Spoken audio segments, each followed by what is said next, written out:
Yan na mga hybrid, land prep para po sa pagpupunla. SL22 land prep pa lang to mga hybrid na in-apply namin ng bioenzyme. Once pa lang kami nag-apply ng bioenzyme. Ayun yung resulta, medyo green na. Yan, saka namin pinararo. Ayan, ganda.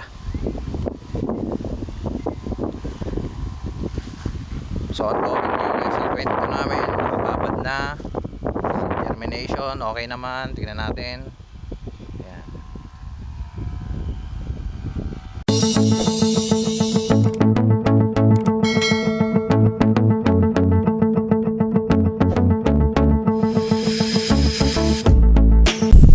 Sa magandang araw na po mga ka-hybrid, Lakbay Farm Vlog, nagbabalik muli sa aking YouTube channel. Kung bago ka lang sa aking YouTube channel, huwag mo kalimutan mag-subscribe. Pakihit na rin po ang notification bell para lagi po kayong updated sa mga bagong uploads at mga videos natin. Okay, update po tayo ngayon dito po sa magiging talim namin the dry season. Prepare po namin na itatanim ay SL22 SL Agritech. Yan po mga ka-hybrid. At galing po ito sa DA. Yan na aming kinuhanan na source. So paunahan, so kami po ay nauna na nakakuha po, nakakabil ng SL22 Super Hybrid Rice. So ngayon ito na po yung update namin sa pagkakaland prep. In-spray namin ang bioenzyme. So yan mga hybrid. Yan, sa magandang araw po mga hybrid. At update ko po kayo dito po sa aming area. At yung tanim naming Vietnam rice, ayan, pangit, third cropping, hindi maganda. Sa kaliwa, on the left side, ating tinaniman natin ng talong, maganda na yung resulta, no? Yan. So ngayon may mga nagtatanong sa akin, sa ating mga hybrid, no? So ano po ba yung prepared na namin na ipupunla? Ayan, itong darating na dry season. Ayan mga ka-hybrid,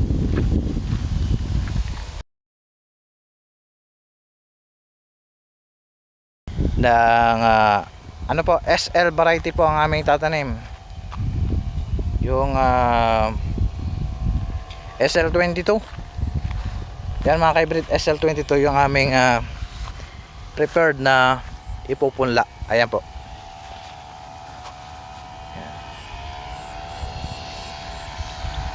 So yan, hindi pa tapos ang aming pagkakaland prep.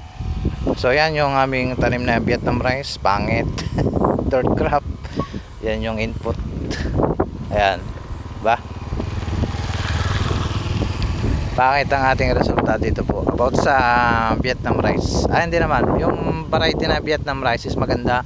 Kaya lang kung ito third crop, hindi na to pwede po. Hindi po advice na tayo po ay mag third crop mga ka-hybrid. So pinakita ko lang sa inyo yung resulta ng third cropping ng ST25 Vietnam rice. Kung gusto nyo lang naman na magkaroon ng bigas na maganda, mag ST25 po tayo mga ka-hybrid. So ngayon, nandito tayo ngayon para i-update tayo ngayon. Update ko po kayo doon po sa aming tanim na SL Agritech SL22 Hybrid Rice po ang aming tatanim ngayon. So yan ay nakapag-apply po kami ng bioenzyme. Ayan, ganda. Ganda ng putik niya, oh. So kayo po ay mag-apply ng bioenzyme. Yan mga ka-hybrid. So I suggest para po maganda ang tubo. At pagka binunot ay wala pong putol ang kanyang mga ugat. Bioenzyme po ang gamitin ninyo pagka kayo po ay magpupunla. Ayan. So once pa lang po kami nag-spray ng bioenzyme dito, no? Dalawang takip ng bioenzyme kada 16 liters knapsack spray. Yan mga pre. Ayan si paring bad boy napadalaw dito sa ating area. Yan, bioenzyme mga hybrid, dalawang takip kada knapsack sprayer. Yan na. Once pa lang kami nakapag-apply ng bioenzyme. So susunod Baka bukas mag-apply po ulit kami twice. Medyo konti lang siguro, baka hindi sapat yung ano, no. Ayan na, nag-green na. Ayun siya, oh. Green na yung ano, yung tubig dun sa pagkaka-spray namin ng bioenzyme. So ayan mga kaibrid, SL22 po ang aming tatanim itong dry season. Ayan. So hindi pa kami nakakapag ano, no, sabog. So ongoing pa lang sa pagbababad. Ayan mga kaibrid. Ayan, solar water pump ongoing, hindi pa tapos, malapit na. Ayan mga kaibrid.